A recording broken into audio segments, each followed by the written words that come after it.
na tanim ni Jesucristo upang tumubo sa tao.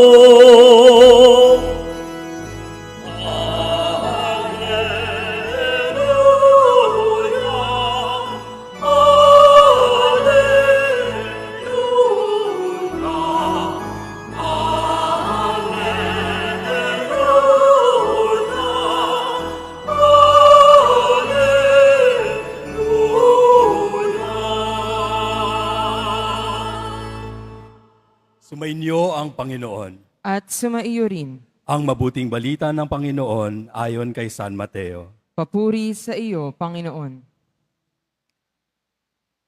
Nung ding araw na iyon, si Jesus ay lumabas ng bahay at naupo sa tabi ng lawa.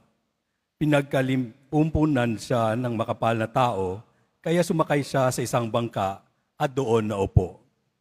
Nasa dalampasigan naman ang mga tao at nagturo siya ng maraming bagay sa pamamagitan ng mga talinghaga. May isang magsasakang lumabas upang maghasik. Sa kanyang paghasik ay may binhing nalaglag sa tabi ng daan. Dumating ang mga ibon at tinuka ang mga iyon. May binhi namang nalaglag sa kabatuhan. Sapagkat manipis lang ang lupa roon, sumibol agad ang binhing iyon. Ngunit, nang mapabilad sa matinding sikat ng araw ay natuyo, palibhasay walang gaanong ugat. May binhi namang nalaglag sa dawagan, lumago ang mga dawag at ininis ang mga iyon. Ngunit, ang binhing nalaglag sa mabuting lupa ay nag-uhay. May tig 100, may tig 60, at may tig 30 butil ang bawat uhay. Ang may pandinig ay makinig. Ang mabuting balita ng Panginoon. Pinupuri ka namin, Panginoong Hesukristo. Magsiupo muna ang lahat. May isang magsasakang lumabas para maghasik. Yan ang larawan ni binigay ni Jesus Nazareno sa Ebanghelyo natin ngayon. Pagkatapos, binanggit niya ang 4 na uri ng lupa. May binhing napunta sa daan, napunta sa batuhan, sa dawagan, at sa mabuting lupa. I'm sure lahat tayo, marami sa ating pamilya na rin sa kwentong ito, sa talinghagang ito. Alam din natin ang mga ipaliwanag ni Jesus sa kanyang mga apostol tungkol kung anong ibig sabihin ng 4 na lupa. Ibang lupa ay larawan ng iba't ibang paraan ng pagtanggap natin sa salita ng Diyos. May mga pusong hindi ito tinatanggap, may mga pusong masayang tumatanggap pero madaling paghinaan ng loob, may mga pusong namang natatabunan ng mga alalahanin at ng ibang bagay. At mayroong din mga pusong handang tumanggap at mamunga. Kaya pag narinig natin yan, madaling makita natin ang sarili natin kung saan tayo doon. Pero siyempre, baka maisip din natin na iisa lang yung uri ng lupa. Na may mga taong palagi na lang matigas ang puso. May mga taong palagi na lang mababaw. May mga taong puno na ng alalahanin. May mga taong palaging parang mabuting lupa. Pero alam naman natin na hindi ganoon ang buhay. Hindi pare-pareho yung puso natin araw-araw. At kahit sa loob mismo ng isang araw, nagbabago ang ating puso. May mga araw na gusto nating makinig sa Diyos. Tahimik ang isipan natin, buong loob nating magdasal. Parang ang daling sumunod.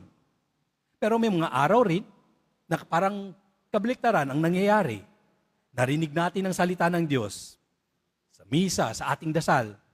Paglabas natin ng simbahan, may natanggap tayong tawag. Siguro baka may isang taong narinig nating napakasakit ng salita tungkol sa atin. Siguro, naalala natin problema sa buhay. May mga bayarin. May mga inaalala tayo tungkol sa ating trabaho, sa ating pag-aaral. At hindi naman natin gustong talikuran ng Diyos. Pero unting-unti nga, parang napupunong isip natin sa mga iba't ibang bagay hanggang sa nahihirapan na tayong makinig sa kanyang salita. Nahirapan na tayong maalala kung ano nang narinig natin sa salita ng Diyos, sa misa. Meron din mga pagkakataon na nagsimula tayong mabuti. Nagdedesisyon tayong magdasal, magpatawad, umiwas na sa kasalanan. Pero paglipas ng ilang araw, balik sa dati. Diba sometimes, pupunta tayo ng retreat. After ng retreat, parang ang bait-bait natin. After ng isang linggo, balik sa dati. Kaya, hindi lang tayo isang uri ng lupa habang buhay. Kasi may mga sandaling parang ang puso natin, yung parang yung daan, o parang batuhan, o yung parang dawagan. Salamat sa Diyos, may mga sandali ring parang mabuting lupa. Siyempre, kung tatanungin tayo, ang gusto natin madalas ay tayo ay maging mabuting lupa. Mga may pusong handang makinig at handang mabunga. Pero alam din natin na mahirap yon. Ilang beses na nating sinasabi nga, magbabago na ako. Magsisimula na ako ulit. Ilang beses na tayong nadapa. Kaya minsan, baka naisip na rin natin, baka hanggang ganito na lang talaga ako. Ganito na lang talaga ang kaya ko. Tao lamang. Pero siguro, may isa rin akong tanong na naisip. Kapag ang binhi ba ay napunta nga sa mabuting lupa, tapos na ba ang gawain? Mamunga ba ito ng mag-isa? At alam nating hindi. Dahil ang pagtatanim ay simula pa lamang. Kailangan pa ng ulan. Kailangan pa ng panahon. Kailangan pa ng tiyaga. At hindi kaagad nakikita ang bunga. Kaya dito natin makikita kung saan nagtatagpo ang lahat ng pagbasa natin sa araw na ito. Sa unang pagbasa, sinabi ng propetang Isaías, ang salita ng Diyos ay parang ulan na bumababa sa lupa at hindi bumabalik ng walang bunga. Sa Salmo, ang sinabi ng Salmo, ang Diyos ang nagdidilig, nagpapalambot, nagpapalago, at nagbibigay ng ani.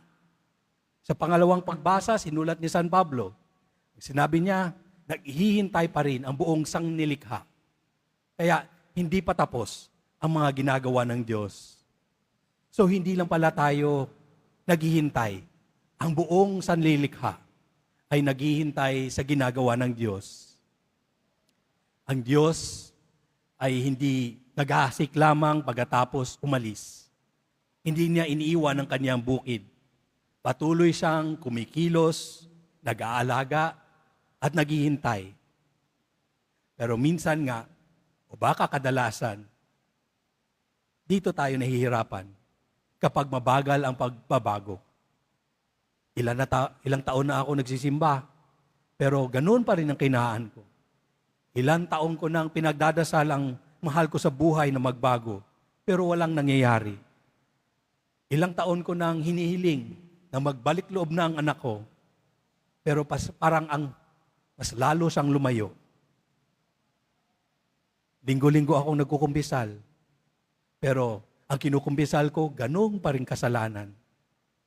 Kapag ganun ang pakiramdam nga natin, baka madaling isipin na walang nangyayari. Pero balikan natin ulit ang mga binhi.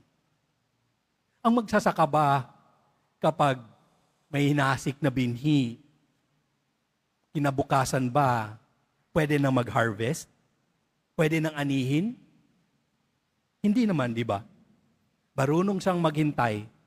At habang naghihintay siya, binabantayan niya ang kanyang bukid. Inalagaan niya ang mga tanim.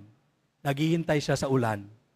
Alam niyang may mga bagay na hindi pwedeng mamadaliin. Ganon ang Diyos. At ganon din sana tayo. Kaya mahal natin. Mahal na mahal natin si Jesus Nazareno. Dahil kapag tiningnan natin siya, nakikita natin ang krus. Alam natin ang lahat ng dinadaanan natin, naranasan niya. Nakikita natin ang krus, ang kanyang pagdudurusa. Pero alam din natin na hindi yan ang katapusan ng kwento. Dahil dumating ang Pasko ng pagkabuhay. Dumating ang tagumpay ni Kristo. Diyan nakaugat ang ating pag-asa. Pero kung isipin nga natin, nung Pasko ng pagkabuhay, wala namang nakakita nun. Walang tao sa libingan na nakita yung sandaling yun. Nangyari yun ng tahimik, pero nangyari pa rin. Ganon din ang kilos ng Diyos sa ating buhay. Hindi lahat ng ginagawa niya ay agad nating nakikita, tulad ng mga binhing na sa ilalim ng lupa. May mga bagay na unti-unti niyang pinapalago. Kaya, kung titingnan ko yung buhay ko, parang ganun. Kaya, dahil siguro, ito isang aaminin ko sa inyo. 20 years ako hindi nagsisimba. So kung yun lang dati, kung hanggang doon lang, kung yun yung pag-iisipan ko, hindi na ako bumalik sa Diyos. Kaya ang Diyos, hinihintay. Ganyan ang biyaya ng Diyos. Mula ng college, sabi ko, nagtampo ako sa Diyos. Hindi na ako nagdadasal. Hindi ako nagsisimba. Ngunit, napakabuti na ni Jesus. Marunong sa maghintay. Hinintay niya hanggang unti-unting binubuksan niya ang puso ko. Hanggang bumalik ako sa Kanya. Kaya kung pakiramdam natin ay mabagal ang pagbabago, kung matagal na ang ating pinagdadasal sa ibang tao, kung matagal na nating nilalabanan ng ating mga kasalanan, huwag natin kaagad isipin na walang nangyayari dahil may ginagawa ang Diyos. Minsan nga lang, baka may ginagawa nga ang Diyos sa buhay natin, pero hindi natin nakikita, hindi natin napapansin. Kaya siguro, ang isang pwede natin gawin, every night, bago tayo matulog sa gabi, pwede natin, sa dasal natin, hingin natin sa Diyos ang isang simpleng panalangin.